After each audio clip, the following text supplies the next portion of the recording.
Hoje é um dia muito importante para a entidade, para a associação. Importante porque nós vamos tratar, mais uma vez, de um assunto, de um tema que é muito caro para os juízes e as juízas do trabalho do Brasil, que é a questão de gênero.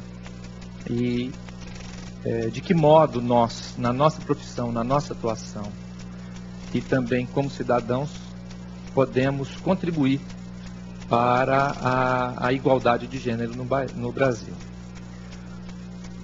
Este evento também é importante para a ANAMATRA porque inaugura mais um veículo de comunicação da entidade, que é a transmissão ao vivo, por meio da internet, dos eventos por nós patrocinados.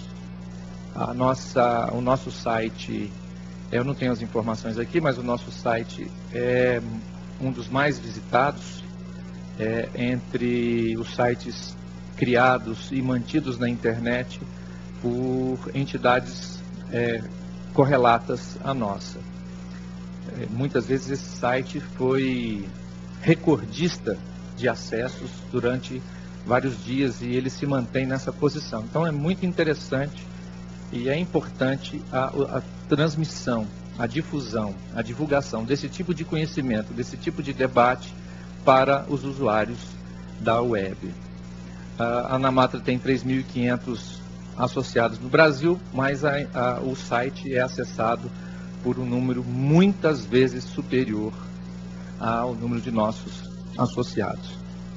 O evento é organizado pela ANAMATRA e conta com o apoio da Associação Nacional dos Procuradores do Trabalho. Registra a presença aqui da Juliana Violi, procuradora do Trabalho e vice-presidente da entidade. Se encontra entre nós também Fabrício Mota, que é o assessor parlamentar da senadora Lúcia Vânia. Eu gostaria de convidar para a mesa a conferencista do dia de hoje, a professora Graça Belov. Por gentileza.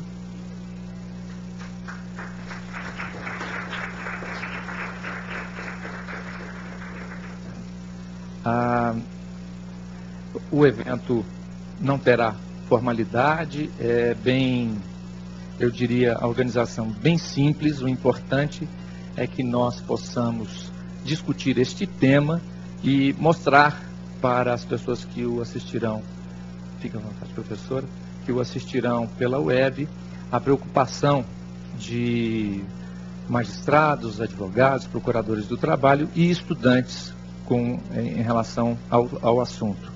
Agradeço especialmente a vinda dos estudantes que terão a oportunidade de ouvir essa brilhante expositora e professora da Bahia, constitucionalista, que certamente nos enriquecerá com o seu pensamento. Eu também vou ficar na plateia para ficar mais bem à vontade e para prestar mais atenção. As perguntas só poderão ser feitas ao final da palestra e nós, infelizmente, não teremos condição de transmitir integralmente o debate pela internet. Mas, seguramente, a conferência e parte do debate será transmitido.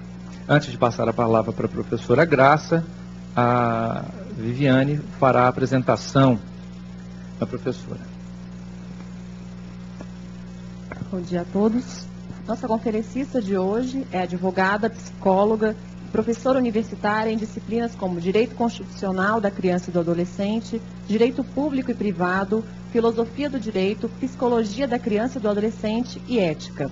Graça Belov é ainda conselheira da Ordem dos Advogados do Brasil e da Bahia, pós-graduada em Metodologia e Didática do Ensino pela Universidade Católica de Salvador, membro da Comissão de Defesa da Criança e do Adolescente da OAB da Bahia, representante do Brasil no Tribunal Internacional dos Direitos da Criança, membro efetivo da Comissão Nacional de Direitos Humanos do Conselho Federal da OAB e também membro efetivo do Instituto dos Advogados do Brasil e da Bahia.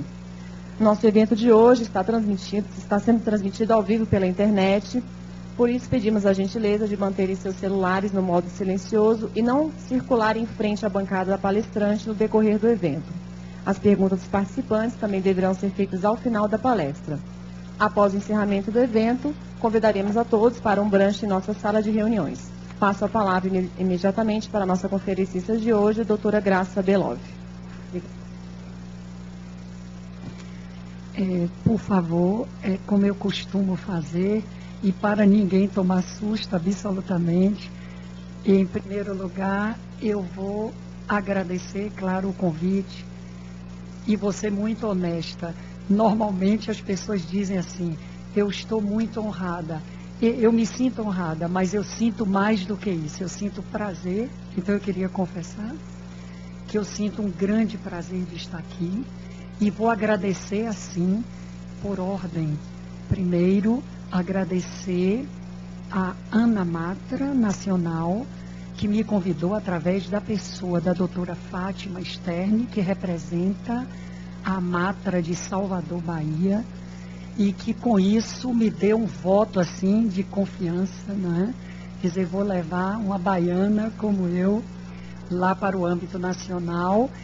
E aqui eu vou agradecer na pessoa que estava me apresentando, o doutor José Nilton, e em nome dele estender esse agradecimento a toda a equipe que organizou o evento e, sobretudo, cumprimentar, não sei de que forma a sociedade hoje ela é tão virtual, que a gente pensa até que em certos momentos deve se comportar virtualmente, então eu vou cumprimentar assim quem por algum motivo esteja nesse momento também nos ouvindo. Obviamente que eu sou professora e por isso costumo fazer o que se chama discurso livre. Mas é claro que todo discurso livre, ele tem que ter uma sequência lógica, fundamentada epistemologicamente. E como humilde professor, eu sempre digo, o momento mais importante não é o momento propriamente da fala, é o momento do debate. Então, para isso, eu dou segurança a todos, eu uso o chamado tempo mínimo necessário de fala, para que a gente possa ter o tempo do debate. Então, o que é que eu vou fazer? Eles me deram, meu relógio está marcando exatamente 15 para as 11, eles me deram em torno de 45 minutos de fala, o que significa que eu iria tentar expor essa temática que é tão vasta dentro desse tempo, e teríamos de 11h30 até meio-dia abertura total, e eu fico inclusive à disposição para depois, mesmo assim, informalmente, eu continuo repetindo, isso é um prazer. Quando eu tiro livros, eu tenho muitos outros aqui na pasta, é pelo hábito desse trabalho que eu chamo um trabalho que não deixa de ser público. Na verdade, eu estou me expondo publicamente.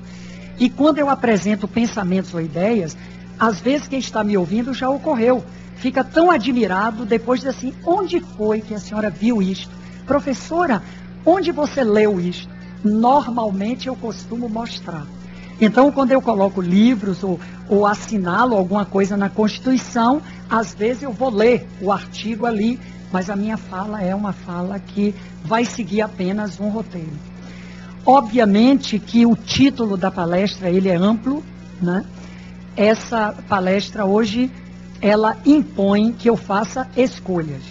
Fazer escolhas, imagine, falar sobre a questão feminina, obviamente que eu vou ter que mostrar para vocês já uma diferença entre a questão feminista e a questão feminina.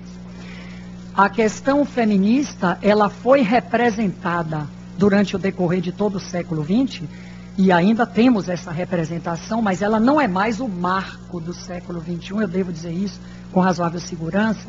A questão feminista foi representada pelo movimento feminista, que tentou mostrar histórica e ideologicamente aquele crucial processo de exclusão da mulher.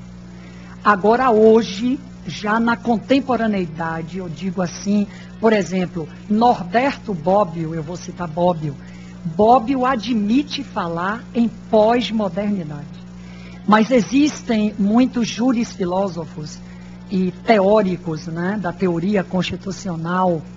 Eu vou citar José Gomes Canotilho, por exemplo, e Canotilho acha às vezes perigoso você usar a expressão pós-modernidade, porque na verdade a modernidade não terminou. Nós continuamos com a modernidade, você pode dizer tardia, ou eu prefiro dizer estamos na contemporaneidade. Na contemporaneidade, a discussão hoje é sobre a questão feminina, que é uma questão muito mais profunda. Então, minha abordagem, ela vai ter um início, talvez de 5 minutos, com a perspectiva histórica, e depois eu faço análise dos motivos, fundamentos e ideologia que constituíram a posição da mulher como uma suposta cidadã de segunda categoria.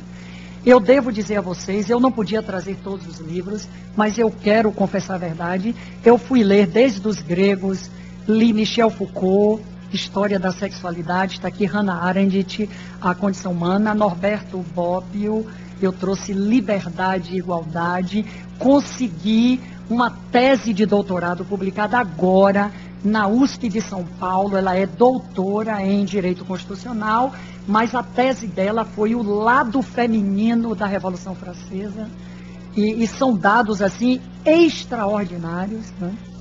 Então, obviamente, passo por Marx, minha matriz ideológica, eu nunca escondo isso, ela nunca deixou de ser marxista. Marx, com todas as falhas ou defeitos dele, do ponto de vista humano, mas ele foi um homem extraordinário.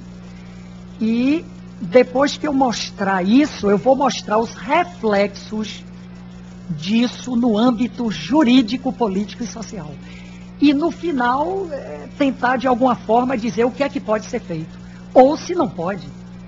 E se não pode, por que não pode? Ou como poderia. Então, o que é que eu vou começar mostrando para vocês? Eu me dei ao trabalho e fiz uma pesquisa. Eu não vou poder ler todas as citações. Eu vou escolher as principais, só para vocês terem a ideia assim.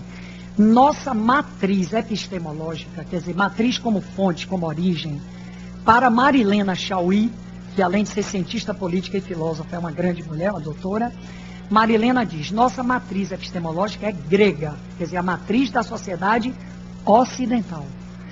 E essa matriz grega foi que propiciou para os romanos os fundamentos filosóficos.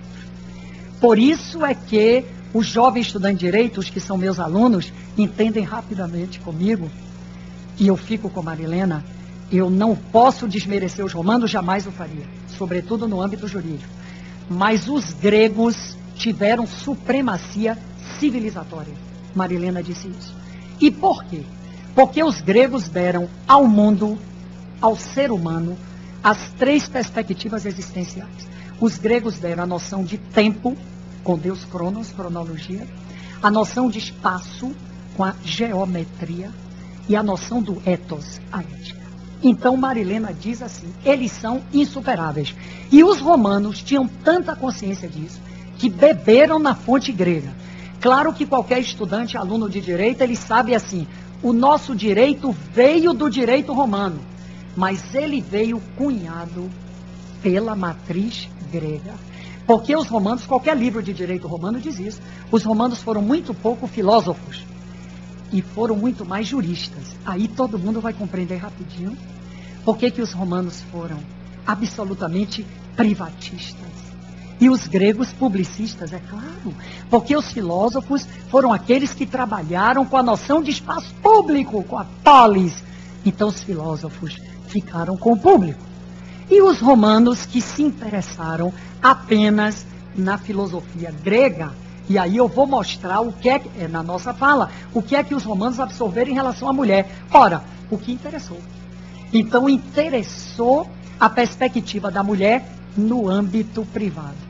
Então, como eu vou fazer citações que são anteriores à própria matriz grega, é só para vocês verem como essa perspectiva feminina, ela foi constituída, segundo Hannah Arendt, de uma forma que Michel Foucault, eu indico até a leitura, basta o primeiro volume, é fininho, História da Sexualidade, de Michel Foucault.